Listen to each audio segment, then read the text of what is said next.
Welcome to flavours of நெல்லை. இன்றைக்கி என்னோட கிச்சனில் சூப்பரான ஒரு சிக்கன் கறி தாங்க செஞ்சு காட்ட போகிறேன். இந்த சிக்கன் கறி வந்து பிகினர்ஸ் கூட ஈஸியாக செஞ்சிடலாம். அந்த அளவுக்கு ரொம்ப சிம்பிளான ஒரு ரெசிபி இது. டேஸ்ட்டும் அல்டிமேட்டாக நல்ல ஃப்ளேவர்ஃபுல்லாக அட்டகாசமாக இருக்குங்க. வாங்க அதை எப்படி செய்கிறதுன்னு பார்க்கலாம். ஃபஸ்ட்டு ஒரு கடாய் எடுத்துகிட்டு அதில் 2 டேபிள் ஸ்பூன் தேங்காய் எண்ணெய் சேர்த்துக்கலாம். சிக்கன் வந்து தேங்காய் எண்ணெயில் செய்யும்போது அதுக்கு நல்ல ஒரு ஃப்ளேவர் இருக்குங்க. இப்போ எண்ணெய் சூடானதும் அதில் 1 டீஸ்பூன் சோம்பு, 2 துண்டு பட்டை, 2 ஏலக்காய், 2 கிராம்பு சேர்த்துட்டு இது நல்லா பொரிய விட்டுறலாம். இது நல்லா பொரிஞ்சாதான் அந்த ஃப்ளேவர் வந்து நல்லாயிருக்கும். இப்போ இதில் 3 பச்சை மிளகாய் சேர்த்துருக்கேன். கூடவே 2 பெரிய வெங்காயத்தை நல்லா பொடிசாக கட் பண்ணிவிட்டு இதில் சேர்த்து வதக்கி எடுத்துக்கலாம்.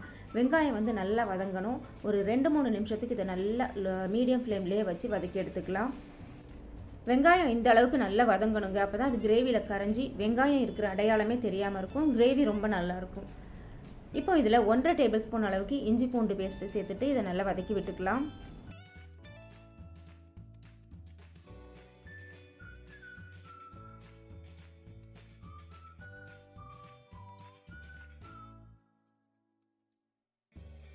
ரெண்டு பெரிய சைஸ் தக்காளி கட் பண்ணி வச்சுருக்கேன். அதையும் இந்த வெங்காயத்தோடையே சேர்த்துட்டு நல்லா வதக்கி விட்டுக்கலாம். இந்த வெங்காயம் தக்காளி எல்லாம் நல்லா ஒன்று சேர்ந்து குழஞ்சி ஒரு தொக்கு பதத்துக்கு வரணும். அந்த அளவுக்கு இதை வதக்கி எடுக்கணும்.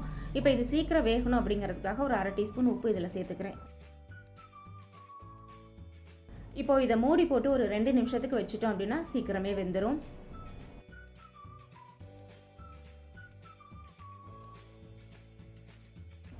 வெங்காயம் தக்காளி இந்த அளவுக்கு நல்லா வதங்கினதும் இதில் 1/2 டீஸ்பூன் மஞ்சள் தூள், 2 டீஸ்பூன் தனி மிளகாய் தூள் சேர்த்துக்கலாம்.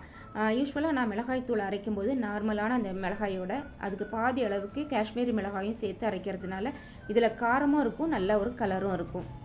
காரமும் உப்பும் உங்களோட டேஸ்ட்டுக்கு தகுந்த மாதிரி குறைய சேர்த்துக்கோங்க. 3/4 கிலோ சிக்கன் சுத்தம் பண்ணி எடுத்து வச்சுருக்கேன். அதை இந்த மசாலாவோடு சேர்த்துட்டு இதுலேயே ஒரு நல்ல பரட்டி விட்டுக்கலாங்க.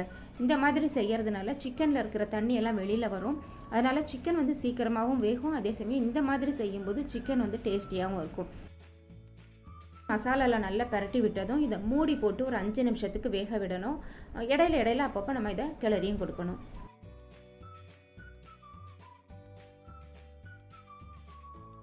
சிக்கனில் இருக்கிற தண்ணியெல்லாம் நல்லா வெளியில் வந்துருச்சு பாருங்கள். இனி வந்து நம்ம இதில் கொஞ்சமாக தண்ணி சேர்த்தா போதும்.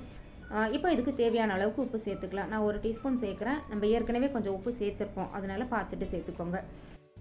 இப்போது 2 டேபிள் ஸ்பூன் தனியாத்தூள், 1/2 டீஸ்பூன் பெப்பர் பவுடர், மிளகுத்தூள், 1/2 டீஸ்பூன் கரம் மசாலா தூள் இதெல்லாம் சேர்த்துட்டு இதை நல்லா கலந்து எடுத்துக்கலாம். ஏற்கனவே மிளகாய் தூள் சேர்த்துருக்குறோம், அப்புறம் பெப்பர் சேர்க்குறோம், கரம் மசாலாவும் சேர்க்குறோம். கரம் மசாலாலேயும் காரம் இருக்கும். அதனால் உப்பும் காரமும் உங்களோட டேஸ்ட்டுக்கு தகுந்த மாதிரி குறைய சேர்த்துக்கோங்க. சிக்கனை ஒரு தடவை நல்லா கலந்து விட்டதும் இதில் 1லேருந்து 1.25 கப் அளவுக்கு வெந்நீர் சேர்த்துக்கலாம். வெந்நீர் வந்து ரொம்ப சேர்க்க வேண்டாம், அளவாக சேர்த்தா போதும். இந்த சிக்கன் கறி நான் கொஞ்சம் கெட்டியாக தான் செய்கிறேன், அதனால் அளவாக வெந்நீர் சேர்த்துருக்கேன். இதுவே உங்களுக்கு குழம்பு மாதிரி கொஞ்சம் நிறைய வேணும்னு நினச்சிங்கன்னா எக்ஸ்ட்ரா கூட கொஞ்சம் வெந்நீர் சேர்த்துக்கோங்க. கொஞ்சமாக கருவேப்பிலையும் சேர்த்துக்கலாம். கருவேப்பிலை சேர்த்துட்டு இந்த குழம்பு கொதிக்க விடும்போது நல்ல ஒரு வாசனையாக இருக்கும். இப்போ இதை கலந்து விட்டுட்டு மூடி போட்டு ஒரு 10 நிமிஷம் அப்படியே வச்சிடலாம். இடையில அப்பப்போ கிளறியும் கொடுக்கணும். சிக்கன் நல்லா வெந்து சிக்கன் கறி ரெடி ஆயிடுச்சுங்க. இப்போ இதுக்கு ஃபைனல் டச்சாக திக்கான தேங்காய் பால் ஒரு 1/2 கப் சேர்த்துக்கலாம். இந்த தேங்காய் பால் சேர்க்கறதுனால நல்ல ஒரு டேஸ்ட்டும் ரிச்னஸும் ஒரு நல்ல ஃப்ளேவரும் இந்த சிக்கன் கறிக்கு கிடைக்கும். இப்போது பேச்சுலர்ஸாக இருக்கிறீங்கனாலும் சரி, இல்லை தேங்காய் பால் எடுக்க எனக்கு டைம் இல்லைன்னு நினைக்கிறவங்களா இருந்தாலும் சரி, சூப்பர் மார்க்கெட்லலாம் தேங்காய் பால் பவுடர்னு ரெடிமேடாக கிடைக்கி அது வாங்கிக்கோங்க. அதில் 2 டேபிள் ஸ்பூன் எடுத்து கொஞ்சமாக தண்ணி விட்டு கலந்துட்டு இதில் சேர்த்துக்கோங்க. ஃப்ரெஷ்ஷான தேங்காய் பால் சேர்க்குறத விட இந்த தேங்காய் பால் பவுடர் சேர்த்து செய்யும்போது இந்த சிக்கன் கிரேவி ரொம்ப டேஸ்டியாக இருக்குங்க. நான் அந்த மாதிரி தான் யூஸ் பண்ணிகிட்ருக்கேன்.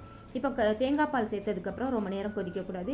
கடைசியாக கொஞ்சம் கருவேப்பிலை சேர்த்துட்டு 1 நிமிஷம் கொதி வந்ததும் ஸ்டவ் ஆஃப் பண்ணிட்டீங்கன்னா டேஸ்டியான சிக்கன் கறி ரெடி ஆயிடுச்சுங்க.